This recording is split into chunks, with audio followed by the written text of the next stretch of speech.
सटीक विश्वसनीय तरीके से जिम्मेदारी निभाना, निडर हो, आपके लिए सिस्टम से भिड़ जाना, आपके हर मुद्दे को मजबूती से उठाना, खबर को सिर्फ बताना नहीं, उसकी तह तक जाना, समाज के हित में समाज को आईना दिखाना, आपके और सरकार के बीच सेतु बन जाना। एक समय था जब पूरे उत्तर प्रदेश में बाहुबली और माफिया डॉन की तूती बोलती थी। गाजीपुर, मऊ, वाराणसी समेत कई जिलों में मुख्तार अंसारी का असर होता था, तो प्रयागराज के आसपास के इलाकों में अतीक अहमद और उसके भाई अशरफ का हत्या, रंगदारी, कब्जा और अपहरण जैसे मामले एक उद्योग बन गए थे।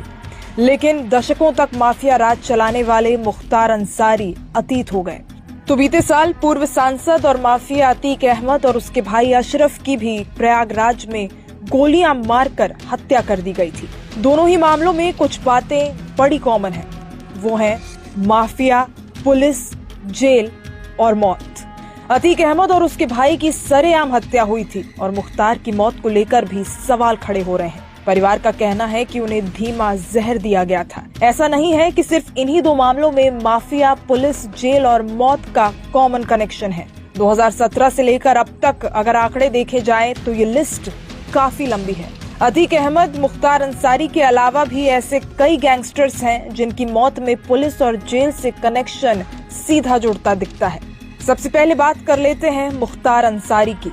मुख्तार अंसारी की मौत के साथ ही गाजीपुर समेत कई जिलों में प्रभाव रखने वाले माफिया का अंत हो गया। भाजपा एमएलसी कृष्णानंद राय हत्याकांड में मुख्तार अंसारी का नाम सामने आया था और इस मामले में उन्हें दोषी भी ठहराया गया था। ऐसे जघन्य अपराधों के मुख्तार अंसारी पर कई दर्जनों मामले दर्ज थे। Mafia don Mukhtar Ansari UP police का सिरदर्द बना हुआ था और काफी समय से जेल में बंद था और जेल में रहने के दौरान ही उसने दुनिया को अलविदा कह दिया। इसके बाद आता है अतीक अहमद।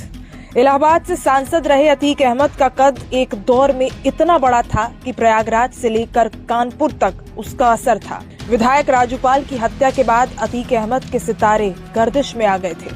फिर बीते साल ही जब राजूपाल हत्याकांड के गवाह रहे उमेश पाल का मर्डर हुआ तो चर्चाएं फिर से तेज हो गई। अंत में 15 अप्रैल 2023 को अतीक अहमद को पुलिस सुरक्षा में ही 3 बदमाशों ने गोली मारकर उसकी हत्या कर दी। उसके बाद आता है मुन्ना बजरंगी।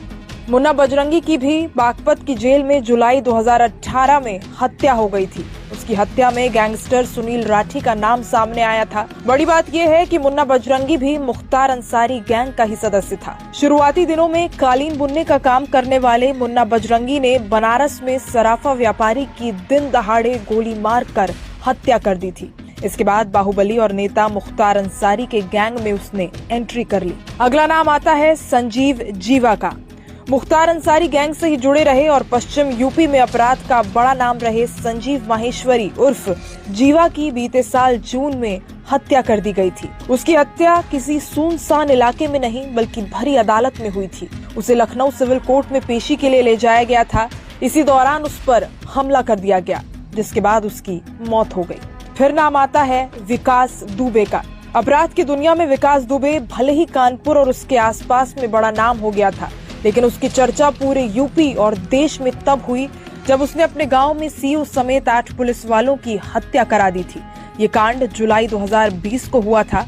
इसके बाद विकास दुबे फरार हो गया और पूरे सूबे में लोगों में उबाल था। 9 जुलाई को उसे उज्जैन से पुलिस ने अरेस्ट किया था। फिर 10 तारीख को कानपुर पहुंचने से ठीक पहले पुलिस की गाड़ी पलट जाती है और मुठभेड़ में विकास दुबे मारा जाता है। फिर नाम आता है अनिल दुजाना का।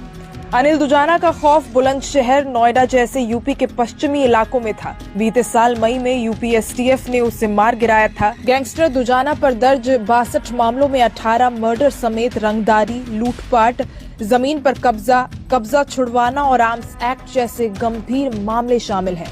उस पर रासुका और गैंगस्टर एक्ट भी लगे थे। अंत में नाम आता है गौरी यादव का।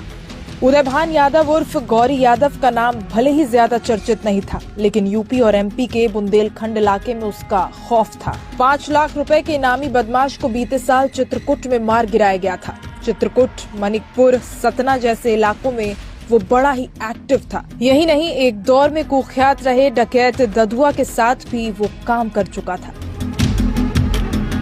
इस खबर में फिलहाल इतना ही, लेकिन आपको एक खबर अच्छी लगी तो इस खबर को लाइक कीजिए और चैनल को फ्री में सब्सक्राइब करना बिल्कुल मत भूलिए।